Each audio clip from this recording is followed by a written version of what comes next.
inaasahan ko kasi kayong... Wait lang, sorry. Okay. Sir, kasi inaasahan ko kayo ngayon na mag-hold ng special on-bank session ang Department of Justice. Sorry, Supreme Court. Inaasahan po mag-hold ng special on-bank session ng Supreme Court tungkol po dun sa hinihiling yung TRO. Ano po ang inaasahan nyo? If it goes otherwise, paano po ang plano nyo? Inaasahan ko po na magiging patas yung ating Supreme Court. Magiging patas. Na sana walang they should be free from prisons. I just hope it is a co-equal branch of government. So I hope that they are free to make their own decision. If it goes otherwise? Tanggap natin yan dahil Supreme Court naman ang nagsasabi. Alright. Win or lose, at least the Supreme Court has spoken on the issue. What will make you decide, just in case a warrant of arrest will be issued by a Philippine court? Sabi nyo, you'll cross the bridge when you get there, pero what will make you decide to really surrender? Meron pa naman tayong available na options dyan pagkatapos. Meron pa naman yung mga remedies. Kung ang local court ay may mag-issue, we can elevate the matter to higher courts. Okay, alright. Thank Senator, you. so far, ano po Kayo ang naman. plano po natin dito? Will we really stay here sa Senate for however long? Ano po ang nakikita niyong outlook? Well, pwede na nga ba kung magtitira dito hanggat senador ako. Yun pa, makasave ako ng gasolina pag biyahe-biyahe, no? Pambahay to Senate. Yun lang naman din ang trabaho ko, Senado. Di, kung dito ko titira, di, mas maganda.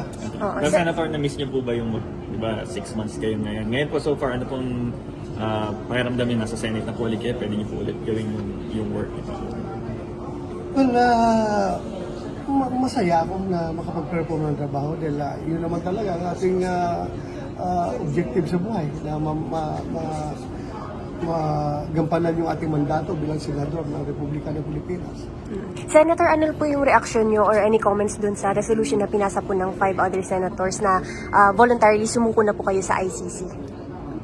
Yung maghintay sila dahil meron pa naman akong available na mga legal remedies. So maghintay lang sila. Tapos may comment po si VP Sara sa recent interview niya na sabi niya yung mga warrants daw na hindi na issue ng Philippine Court ay hindi dapat i-implement sa Philippine soil. Ano po masasabi niyo dito dun sa comment niya? Ganun naman talaga sinasabi ng ICC, yung Rome Statute, di ba?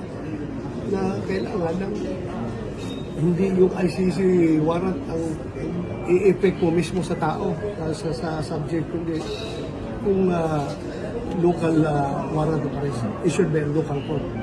Kasi provision yan ng Rome Statute.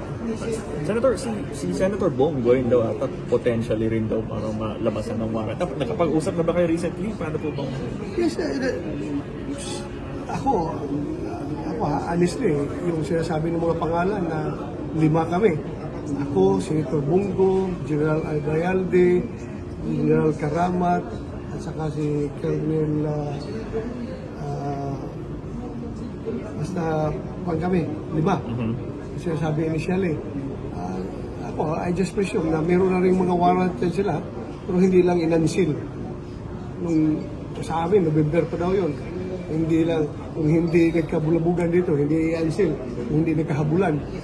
Gano'n sila unlike sa ating sistema dito na warrant is a public document.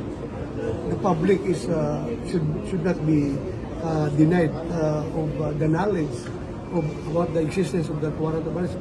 Lalo na yung suspect. Pero sa kanila iba tinatago nila. Sa kanila nilalabas. Well, they have their own standards. Sir, sorry, nabanggit niyo yung habulan, sir. Anong nasa isip niyo, sir, nung nangyayari yun, sir? Kita namin CCTV footage. May habulan talaga. Ano pong masasabi niyo po? Run for your life. Run for your life. Because arestuhin ka na eh. Alam mo, arestuhin ka na. So, nung dinakma ko ng 2 babae, sir, mga NBI kami, kung dinakma ako, nagpumiglas ako. Nagpumiglas ako, takbo ko. Opo, sir, yun nga po yung pinabulaanan ng NBI. Hindi daw kayo ni-wrestling at kayo pa daw po yung nanulak ng NBI agents. So ano ba yung tulak, hindi yung part ng wrestling? Ayaw ko kung ano standard na sa wrestling. Yung aking wrestling, yung pagpupumiglas, that's wrestle po kami. Gusto nila, islam down ko yung babae doon sa head. Hindi, iwas ako. Sir, message na sa Filipino people, yung mga sumusuporta sa'yo or yung mga hindi sumusuporta sa'yo? Sa akin lang, either kayo sumusuporta sa akin o hindi sumusuporta, isipin nyo na tayo yung Pilipino. Dapat hindi tayo magpapasakop sa mga dayuhan. Yun lang sa akin. Ako, as I've said, yung kinanta ko kanina, let generation see our country free from foreign intervention. Dapat tayo yung manindigan para sa ating kasarilan, para sa ating soberanya. Hindi tayo magpapa-dikta dyan sa mga foreigner. Lalo na hindi na tayo membro ng ICC. We are under no obligation to effect whatever warrant that they are issuing. Thank you so much, Senator. Thank you, Senator.